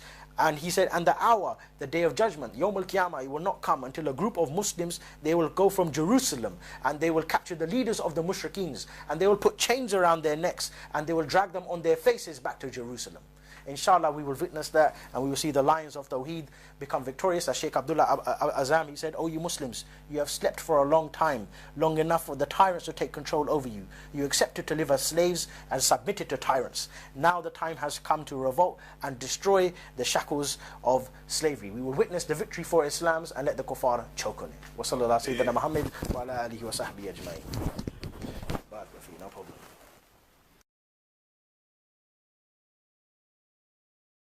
بسم الله الرحمن الرحيم